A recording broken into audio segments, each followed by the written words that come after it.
Assalamualaikum warahmatullahi wabarakatuh. Nama saya Asep Hairudin. Saya mengajar prakarya dan kewirausahaan di SMA Handayani 1 Pamengkut. Ide dan peluang usaha makanan khas daerah.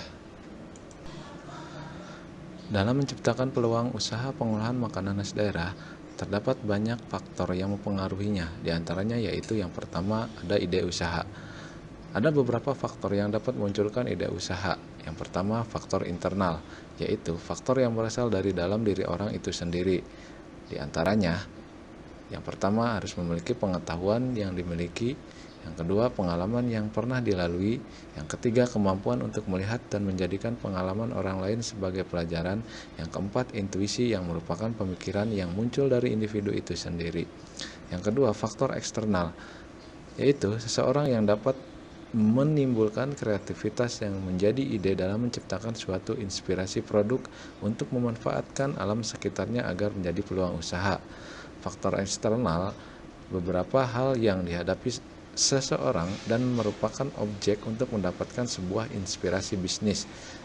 Contohnya yaitu yang pertama ada masalah yang dihadapi dalam yang belum terpecahkan.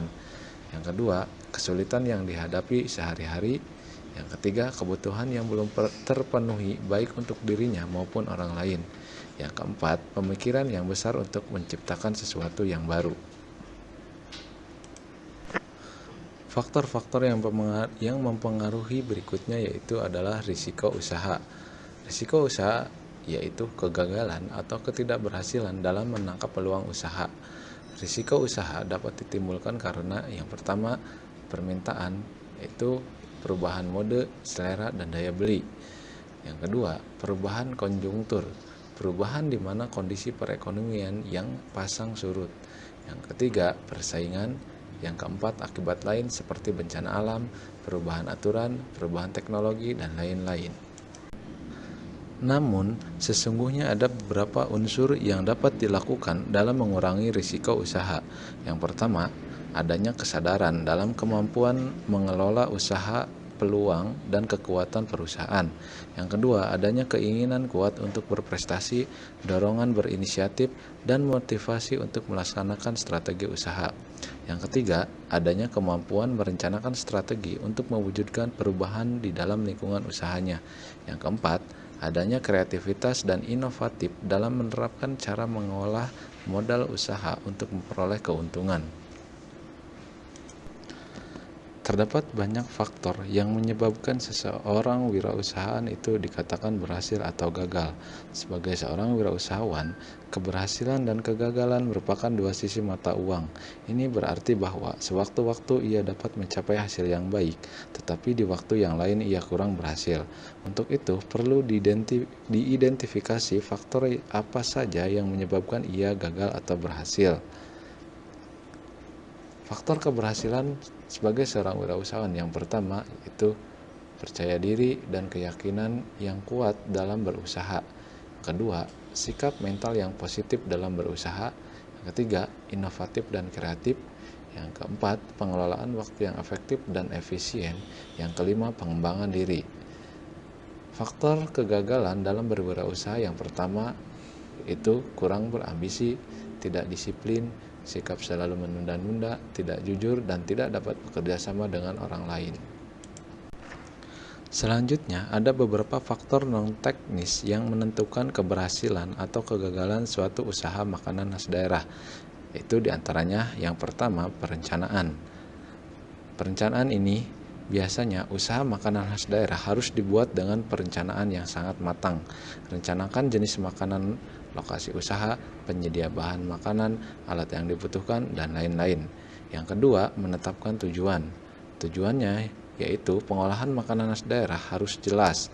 Apakah usaha makanan khas daerah yang dilakukan hanya untuk hobi atau untuk mendapatkan profit atau keuntungan. Yang ketiga, adaptasi. Tantangan dan persaingan dalam bisnis usaha makanan tidak ada habisnya. Oleh karena itu, diperlukan kemampuan untuk beradaptasi dalam mengatasi tantangan-tantangan. Kemampuan seorang wirausahawan dalam menghadapi tantangan dapat menentukan apakah usaha bisa bertahan atau tidak. Yang keempat, inovasi. Ini merupakan faktor yang sangat penting bagi keberlanjutan usaha makanan khas daerah.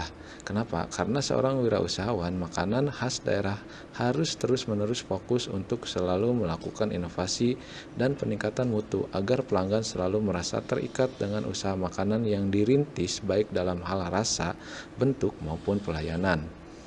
Yang kelima, memasarkan. Proses memasarkan ini merupakan kunci keberhasilan suatu usaha, tidak terkecuali usaha makanan khas daerah. Walaupun produk makanan khas daerah yang kita hasilkan memiliki cita rasa yang enak dengan kualitas yang prima. Namun, jika pemasaran terhadap barang yang kita produksi buruk, maka usaha yang kita jalani tidak akan bisa berlanjut dengan baik.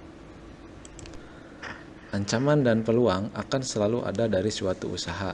Oleh sebab itu, penting untuk melihat dan memantau perubahan lingkungan yang terjadi dan kemampuan dalam beradaptasi suatu usaha agar bisa tumbuh dan bertahan dalam ketatnya persaingan. Oleh karena itu, sebelum melakukan usaha, seorang wirausahawan harus melakukan pemetaan peluang usaha. Pemetaan peluang usaha dilakukan untuk menemukan peluang usaha dengan memanfaatkan potensi yang ada. Pemetaan usaha juga dilakukan untuk mengetahui seberapa besar potensi usaha yang ada dan berapa lama suatu usaha dapat bertahan. Pemetaan potensi usaha dapat didasarkan pada sektor unggulan daerah demi mendorong pertumbuhan ekonomi daerah dengan mengedepankan kewilayahan dan pemerataan. Terdapat beberapa cara atau metode dalam melakukan pemetaan potensi usaha, baik secara kuantitatif maupun kualitatif. Di antaranya adalah dengan melakukan analisa SWOT. Analisa SWOT adalah suatu analisa terhadap lingkungan internal dan eksternal wirausaha atau perusahaan, di mana analisa internal lebih menitik beratkan pada kekuatan dan kelemahan, sedangkan analisa eksternal untuk menggali dan mengidentifikasi semua gejala peluang atau opportunity yang ada dan yang akan datang secara ancaman atau serta ancaman dari adanya atau kemungkinan adanya pesaing atau calon pesaing. Berikut analisa SWOT pada makanan khas daerah. Yang pertama, analisa kekuatan. Yang harus kita analisa yaitu di kekuatan ini rasanya yang disukai dan memiliki ciri khas. Yang kedua, harga jual harus bisa bersaing dengan pesaing-pesaing kita. Yang ketiga, bebas dari bahan kimia dan pengawet. Apa saja yang perlu dilakukan setelah melakukan analisa tersebut? Yang pertama, harus terus mempertahankan kualitas rasa dan jangan sampai berubah.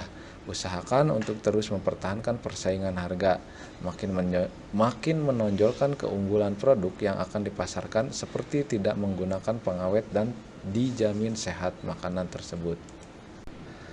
Berikutnya, apa saja yang harus dianalisis dalam kelemahan tersebut? Yang pertama, ukuran tidak terlalu besar karena memakai bahan yang asli. Yang kedua, tidak tahan lama karena tidak memakai pengawet. Apa yang harus diperlukan setelah melakukan analisis tersebut?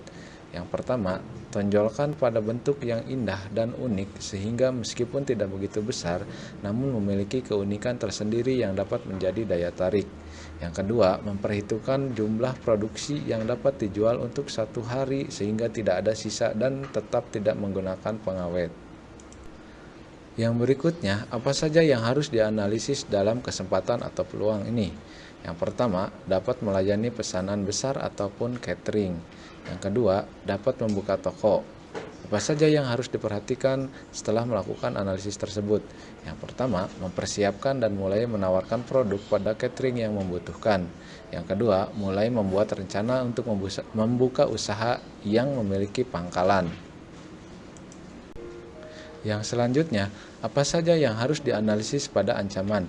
Yang pertama, makin banyak pesaing yang bermunculan. Yang kedua, kemungkinan penurunan harga jual.